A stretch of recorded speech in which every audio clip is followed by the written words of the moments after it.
Today I want to talk about an idea that came to me when my young son of only 9 had a recent conversation with me. And he was asking me whether it was possible to build a time machine. Now, with a lot of these questions, of course, you can do the usual, which is to answer the question by maybe alluding to the rules of physics, the laws of physics, and telling them that, time machine might not be the most possible thing to do. But then, being a computer scientist, another idea came to mind. So I engaged him and I said, listen, are you interested in building a time machine that takes you back, or are you interested in a time machine that would be kind of like, a palantir, something that would let you see back in time, an orb, if you will? Would just viewing the past or viewing the future be sufficient? And he said, yeah, I guess viewing the past or viewing the future would be pretty cool, and how could that be done? So we began a journey into uncovering how systems that sound fantastical, systems that have tremendously, magical requirements, can be reduced to a solvable problem. Now, of course, let me warn you, this video is not about literally building a machine that will be able to see into the future accurately. But I think you'll find the ideas behind how something like this could be achieved quite enjoyable. So let's start. Now, imagine that you are standing on one side of a window, and what we want to do is build a magic window that shows you the view outside. And then when you press a button, it could show you the view across the window in sometime in the future. And you might even be able to say, well, how long into the future or how long ago into the past you want to see the other side of the window. So how would we achieve this? Now, in computer science terms, at the end of the day, you can think of that window as a screen. And you can think of that screen being broken up into individual pixels, individual squares that all add up to equal the surface area of the window. Now, at this point, the problem of showing an image really becomes equal to the problem of populating those pixels with some kind of structure and color.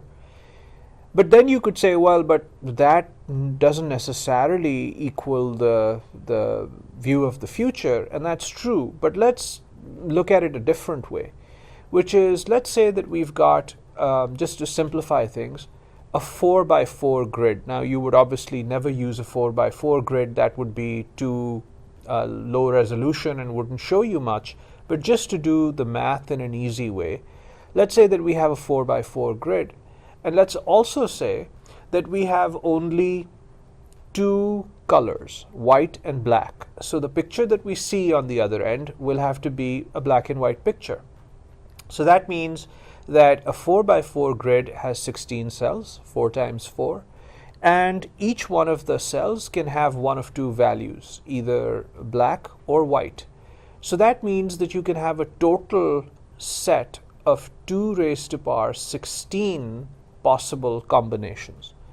Now, when you think about it in those terms, you could generate all possible futures of black and white pictures across a 4x4 grid simply by creating 2 raised to power 16 patterns.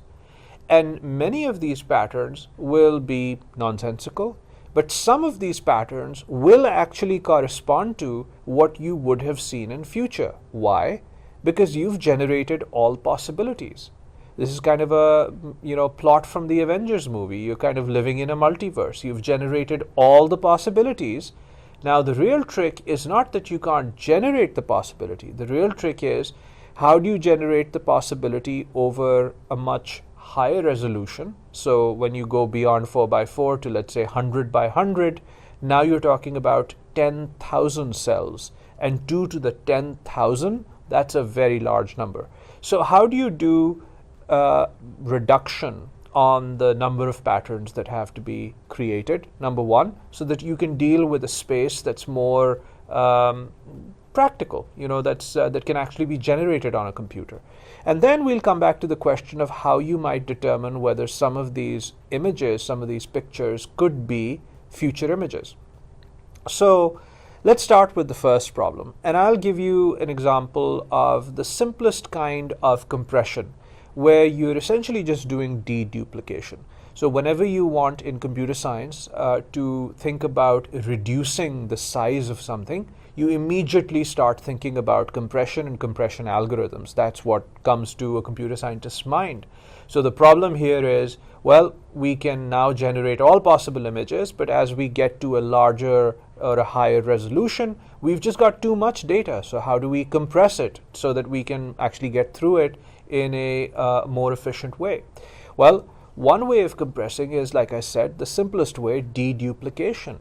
The reality is that many of the pictures that you will see across the window will be mirror images across the diagonal, across the line in the middle, the vertical line in the middle, across the horizontal middle.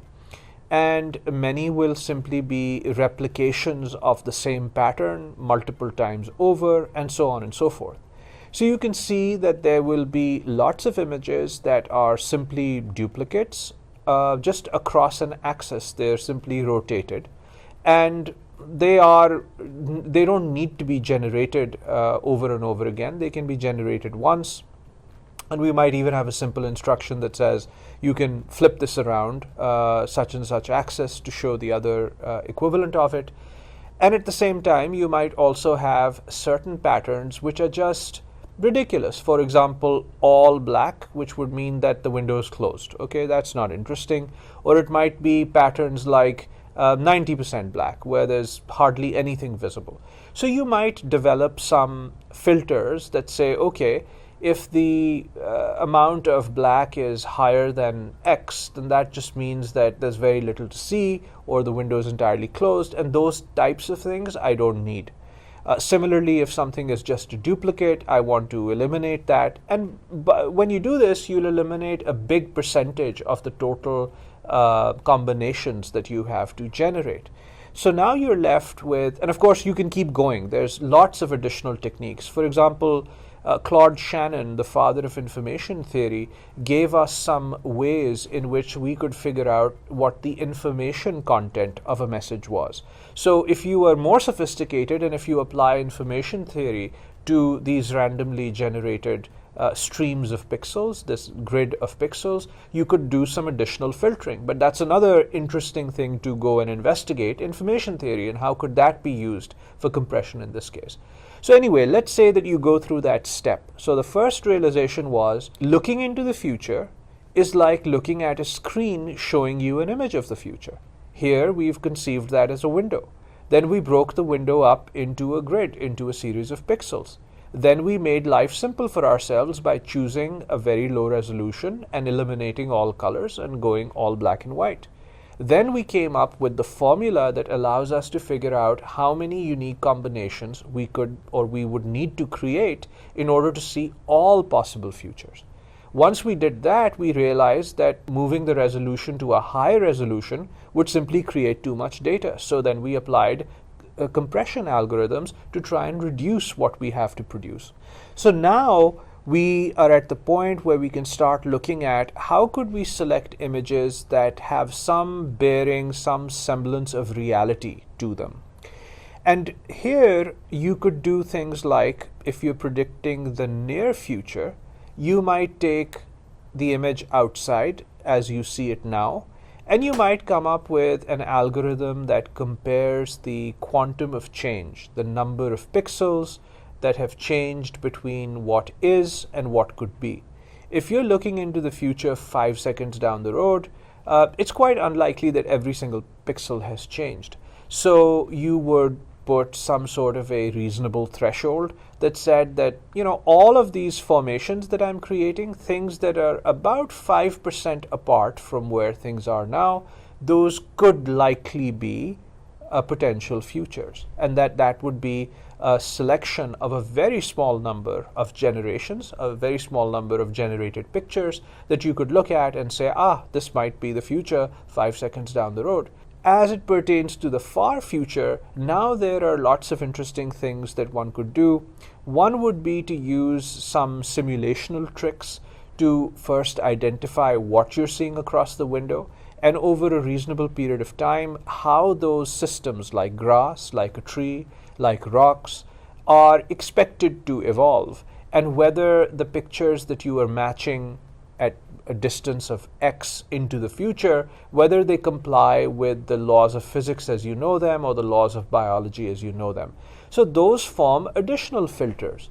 So the point here is that as you continue to investigate this problem, you will find that there are many tools and many algorithms from the domain of computer science, from the domain of physics, from the domain of modeling and data science that allow you to create filters. Now, all these filters are examples of what we call pruning, meaning that you are generating all possibilities and then you are pruning that tree of all possibilities down to a manageable number, and ideally even down to a number of 1, the exact image that you expect to see in the future. Now, we can go on and on about this topic because it might be that we want to see across this window in a specialized domain. It's not anything that this window is showing us, but it's a particular scene or a particular type of environment. And the rules of that environment further constrain, further prune the possibilities that we might want to consider as likely futures.